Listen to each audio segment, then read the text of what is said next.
became MP, I was working as a sociologist. And due to my profession, we not only, during our observation, fill out some forms, but we are also speaking with the person who wants to do that, and to are open for our interviews, I should say. So there's a remarkable point who was addressed by the incumbent, and this is the war and the end of the war. So in my view, and in our views, we debated it this morning and the day before, this is quite a crucial point for a high representative and a high turnout in this election, and people who support the president and the ruling party. But this nevertheless means that there are not expectations concerning the social and the economic future of your country. Thank you very much. The lady in pink.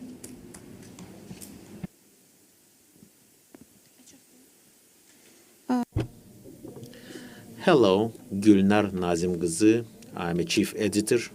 I've got two questions. First question. Prior to the elections, in Azerbaijan, a number of independent journalists were detained, and they claim this was because of their professional activity, and they were detained before the elections for their professional activity. So, do you have any recommendations vis-a-vis this issue to the government? Second question. Some of your observers traveled to Karabakh, if I am not wrong. Have your observers shared the demolitions and barbarism they have seen on the liberated areas? And will you reflect the images they have seen, the situation they have seen on ground in the liberated areas in your report or in your statement? Thank you. Thank you for your question. Just to take the second part, or your second question, if I may. Yes, over the course of our observation mission here, we did deploy long-term observers into the regained territories. And to be clear exactly on the work that they were doing there, they were there to observe preparations for election day. And what that meant was going to observe that precinct election commissions had been established. It meant going to meet the members of those precinct election commissions, checking things like in relation to the voter register and if it was publicly available, and all of the other preparations that go into election day. That was the purpose of the visit of our long-term observers to those territories, because as we do note in our report, 26 precinct election commissions were established in those territories for the purpose of this election. And that was the work that they were there to do. Thank you.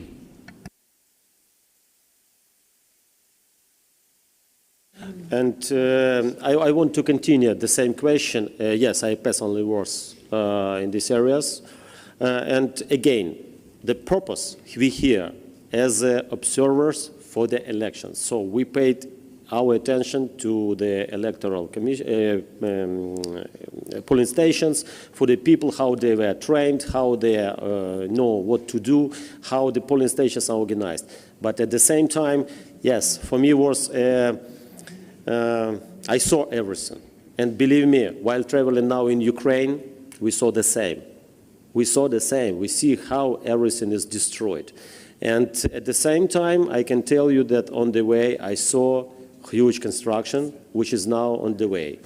So that's what I can tell you about this. Let me add the answer to your question concerning the journalist. As I already mentioned, I have worked as journalist myself, and it's quite important that we underline this topic. But to do so, we had a podium with different journalists who were talking very openly about this situation. And once again, all the observers were very aware of these facts and the circumstances under which your work takes place. And this is one of the critical points we will mention in the report, because I think it's quite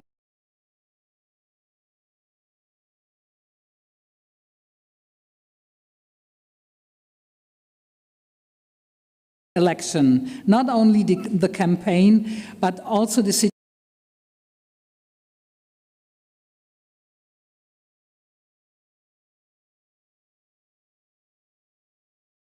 6.7% as far as I know, with a huge support for the incumbent, which is about 93%.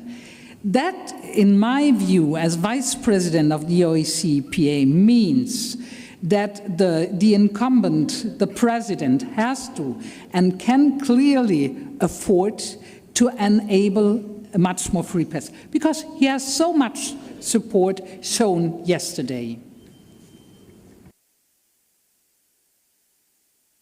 And also I want to add that we are aware about recently adopted law on media.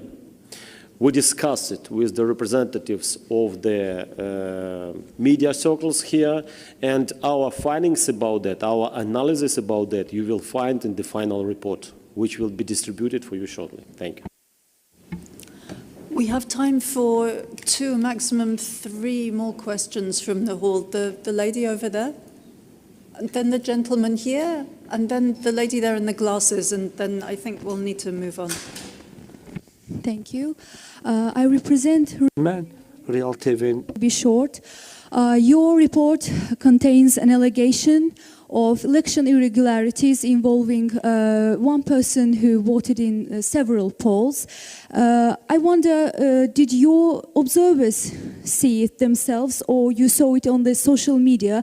Because there is no investigation and it is not verified. So how can you involve it in your report if it is not verified? It can be old from previous elections, and we had this example before. Thank you.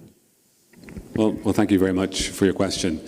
What I can tell you is that we report on election day on what our short-term observers observe directly themselves, and the methodology is very clear on this. We had more than 330 short-term observers in polling stations across election day, and they did note a number of issues which are contained in our report, which you'll get very shortly, but I might just tell you about just a few of them, if I may, and which you'll get a chance to see the figures when you look at the report. We did see, and what we consider a serious violation, we saw evidence of ballot box stuffing, and we saw that on a high number of occasions reported by observers. We also saw what looked like seemingly identical signatures on voter lists. We saw that in about 5% of observed polling stations that we were in. We saw instances of things like group voting, boxes not being sealed properly like they should be, and reports of the number of ballots in the ballot box being higher than the number of people who voted. We saw that in 12% of instances. We also had a difficulty in a small number of constituency executives where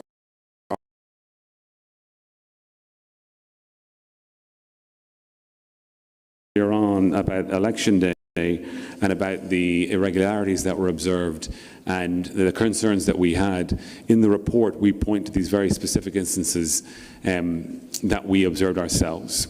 And you'll also see other information there in terms of what was observed in relation to the opening of voting stations, the counting, voting, tabulation, and those issues as well. But there's just a couple of examples that we have ourselves. Thank you. Thank you very much. The gentleman at the front.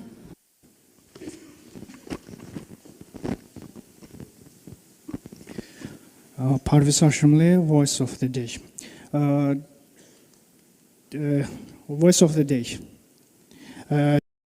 Did this election win the trust of the international community? Thank you very much for your question. And if I could just be very clear about what we do when we come here and why we do it in the way that we do. Azerbaijan is a member of the OSCE, and they have commitments as a member of the OSCE.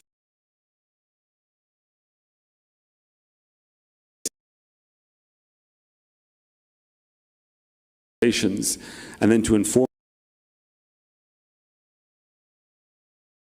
the public of what we saw, the public here in Azerbaijan. And they can then use the information that we have provided to make their own judgment. And then following on from that, we then in our next report, we'll make recommendations. And those recommendations are there to help improve the processes that we saw needed improving.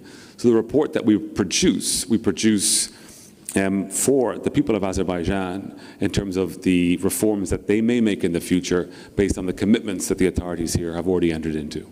Thank you. Thank you. Thank you very much. A lady over here. Shabnam, the question is, some people argue that our Zihir mission is looking only for negative aspects in the election process in Azerbaijan and left out of the missions the positive aspects. How could you comment on this? Immediately I can answer, that's not true. That's not true. Because again, you know, when I was opening the trainings for the short-term observers, both MPs and short-term observers of ODIHR, what I told, very simple principle. What you see, exactly this you write in the form. Exactly this you report to your team. That's why everything what we saw good things, we write. We saw bad things, we write in the forms.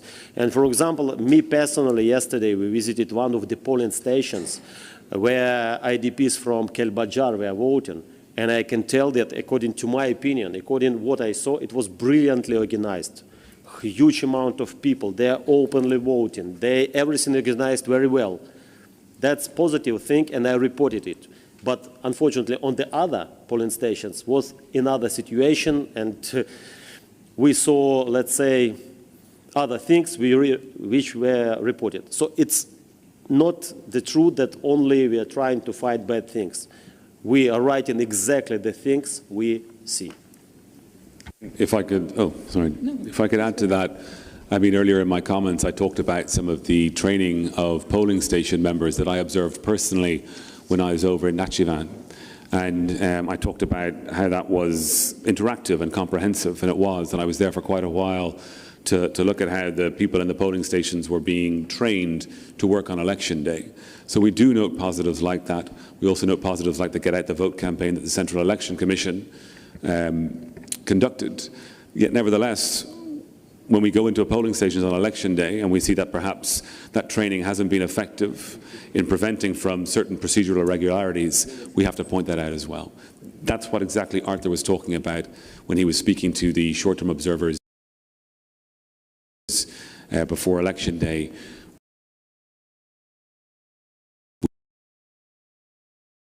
Let me also mention, please, an answer to your question, that every observer has to follow a code of conduct.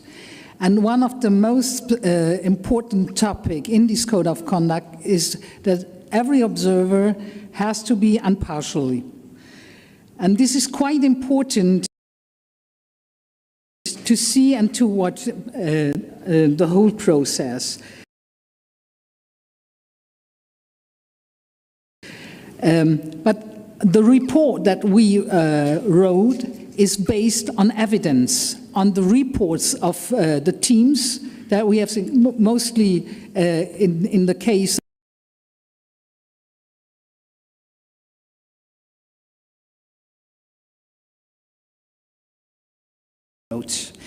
we had the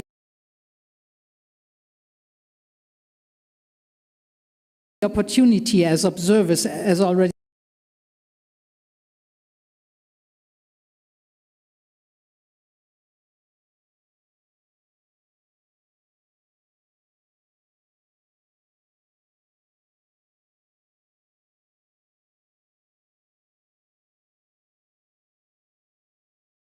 was a museum.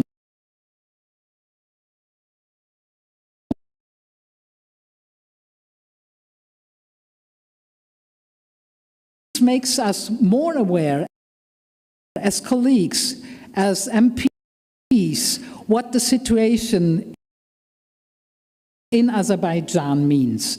And especially the women we were talking to were personally impressing me because they shouldered.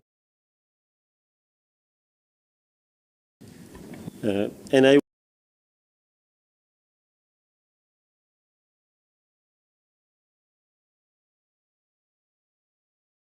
particular report, regretfully, we wrote about that Azerbaijan didn't have possibility to organize elections on the occupied territories. And I'm really happy that the bad thing happened, and now you can organize elections in all internationally recognized territory of Azerbaijan. It's written in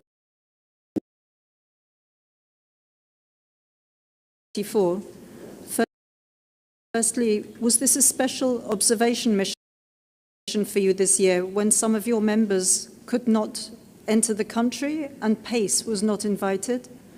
And secondly, your results and statements differ from other delegations and individual observers who have been praising the elections without criticism. How do you explain this, and whom should we believe? Well, thank you very much for the question, and I'll take the second one, if I may. The OSCE's ODIHR has observed more than 400 elections since its establishment. We have very clear commitments for different countries as members of the OSCE. We also have a very clear methodology about how we do our work, and it is this afternoon to explain in quite some detail just how methodically we go about our work in terms of when we deploy, what we're here to do, who we meet with. We don't speak for other observer organizations. We can only speak for ourselves, and again reiterate the fact that we were invited here to do this work based on a very clear set of principles and a methodology that we have, that we use in every country that we deploy to when we deploy election observation missions. Thank you. Let me again to repeat about peace.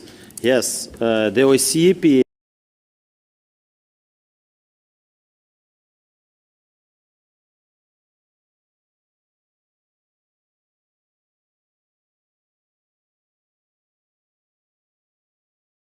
our leadership decided to deploy the mission, and we here, more than 300 observers, were observing these elections.